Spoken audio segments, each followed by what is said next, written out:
हम अपनी secondary book Kritika का पहला अध्याय माता का आंचल, जो साहित्यकार शिव पूजन सहाय जी के द्वारा लिखा गया है, पर चर्चा करेंगे। पाठ का सारांश जानने से पूर्व सहाय जी का संक्षिप्त जीवन परिचय आपके साथ साझा करती हूँ। शिव पूजन सहाय जी का जन्म 9 अगस्त 1893 शाहबाद, बिहार में हुआ था। ये एक उपन्यासकार, कहानीकार, संपादक और पत्रकार के रूप में जाने जाते हैं। इनके लिखे हुए प्रारंभिक लेख लक्ष्मी, मनोरंजन तथा पाटलिपुत्र आदि पत्रिकाओं में प्रकाशित होते थे। शिवपूजन सहाय जी ने 1934 में लहेरिया सराय, जो दरभंगा में है, जाकर मासिक पत्रिका बालक का संपादन किया और स्वतंत्रता के बाद इन्होंने बिहार राष्ट्र भाषा परिषद के संचालक तथा बिहार हिंदी साहित्य सम्मेलन की ओर से प्रकाशित साहित्य नामक शोध समीक्षा प्रधान त्रैमासिक पत्र के संपादन का कार्य किया और इनकी मृत्यु 21 जनवरी 1963 में पटना में हुई थी। अब हम आ जाते हैं पाठ के सारांश पर।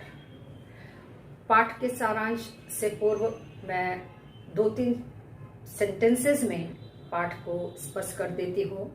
प्रस्तुत पाठ माता का आंचल में लेखक शिवपूजन सहाय ने बच्चे के शैशव काल का, उसके क्रियाकलापों का वर्णन किया है, उनको उद्घाटित किया है, जिसमें बच्चा माता पिता के स्नेह और अपनी बाल मंडली के साथ तरह तरह के खेल खेलता है, तरह तरह के नाटक करता है, उनको इस पाठ में उद्घाटित किया गया है।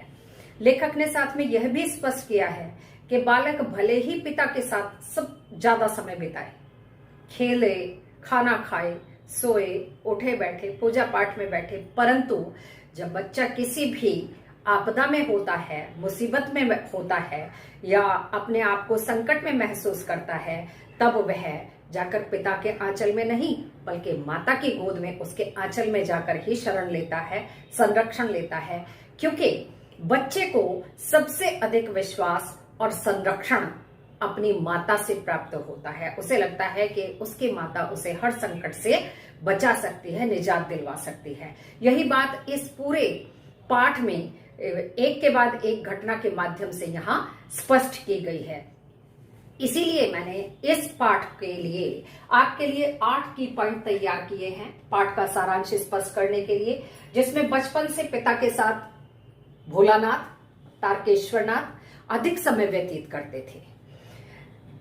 नहाते समय, पूजा पाठ करते समय, और चाहे वो राम नाम की गोलियां लिखते हैं, राम नाम की बही में राम नाम लिखते हैं, खाना खाते हुए, सोते, उठते, बैठते, हर समय वो पिता के साथ बहुत समय व्यतीत करते हैं। परंतु उसके बाद भी जब वो भोजन पर आते हैं तो वो माता के पास आ जाते हैं। पिता की राम नाम बही और राम नाम की गोलियां, फिर वो पिताजी के कांधे पर चढ़कर उनको गंगा जी में प्रवाहित करने, एक एक कर मछली के मुंह में उन राम नाम की गोलियों को, आटे से जो बंधी हुई थी, उनको उसके मुख में डालते जाते हैं। और रास्ते में जो झुकी हुई पेड़ की टहनी होती है, उस पर से वो बैठकर पिताजी झुलाते भी हैं और फिर झूठ मूठ में पिताजी उसके साथ कुश्ती करते हैं, जिसमें वो पिताजी को गिरा देते हैं, यानी पिताजी जानबूझकर हार जाते हैं। ये भी माता पिता का एक स्वाभाविक गुण होता है कि अपने बच्चों से हार कर भी वो जीत का अनुभव करते हैं, बच्चों को जानबूझकर जिताते हैं खेल खेल में। यहाँ वो कई बार बच्चा पिताजी की मूछें भी उखाड़ने का प्रयास करता है और तरह तरह से वो पिता के साथ अन्य खेल खेलता है। कहने का तात्पर्य है कि बहुत अधिक समय वो पिता के साथ व्यतीत करता है। इसके बाद तीसरा प्रसंग आता है गोरस और भात का भोजन। भोजन तारकेश्वरनाथ पिता के साथ ही करता है जैसे पूजा भी पिता के साथ करते थे, पिता पूजा करते थे, वो शीशे में तरह तरह की शक्लें बनाते रहते थे और वो भोलेनाथ की तरह त्रिपुंड भी लगवा लिया करते थे। इसके अतिरिक्त जब खाना खाने बैठते तो पिताजी तो 2-4 कोर खिलाकर कहते कि बस इसका पेट भर गया। फिर यहाँ थोड़ा सा आंचलिक भाषा का प्रयोग किया गया है। माता ने कहा मर्द हुए क्या जाने बच्चों को भोजन कैसे खिलाया जाता है, और माता जब उसको भोजन खिलाती है, ये देखो ये तोता है, ये चिड़िया है, या ये हमने तोते को खिलाया, ये चिड़िया का खिलाया, ये फला का, सबके बता बताकर वो पूरा भात उसको खिला देती हैं, क्योंकि माता अपने बच्चे को खिलाकर कभी संतुष्टि का अनुभव नहीं करती। उसे ऐसा ही लगता रहता है कि मेरा बच्चा भूखा है, और यदि वह भरपेट भोजन नहीं करेगा तो वह अस्वस्थ ना हो जाए, शायद इसीलिए यहाँ माता का बड़ा स्नेह स्पष्ट किया गया है इस माध्यम से। नेक्स्ट पॉइंट आता है माँ का तेल उबटना और बच्चों का उसका तारकेश्वर का तरह तरह के खेल खेलना। लंबी जटाएं थी, निलाते थे, जब बच्चे के थोड़े लंबे बाल होते हैं तो उसको निलाते हैं, वो उलझ भी जाते हैं, गीले होते हैं, तो माँ तेल लगाकर उसमें अच्छे से एक चोटी बना देती थी, तो वो बड़ा रोता था। माँ घुटनों में पकड़कर उसे तेल उस पर उबटती, वो रोता चीखता, पिताजी को पुकारता, पिताजी फिर झूठ मूठ में माताजी को डांट कर उसको साथ ले जाते और बाहर उसकी बाल मंडली उसको मिल जाती। फिर तो वो अपने चबूतरे पर ही कहीं खेती करते, कहीं दुल्हन बनाते, बारात लेकर जाते या भोज बैठाते, तरह तरह के वो खेल वहां खेलते हैं। इसके बाद नेक्स्ट प्रसंग आता है बच्चों की बारात और खेती करना।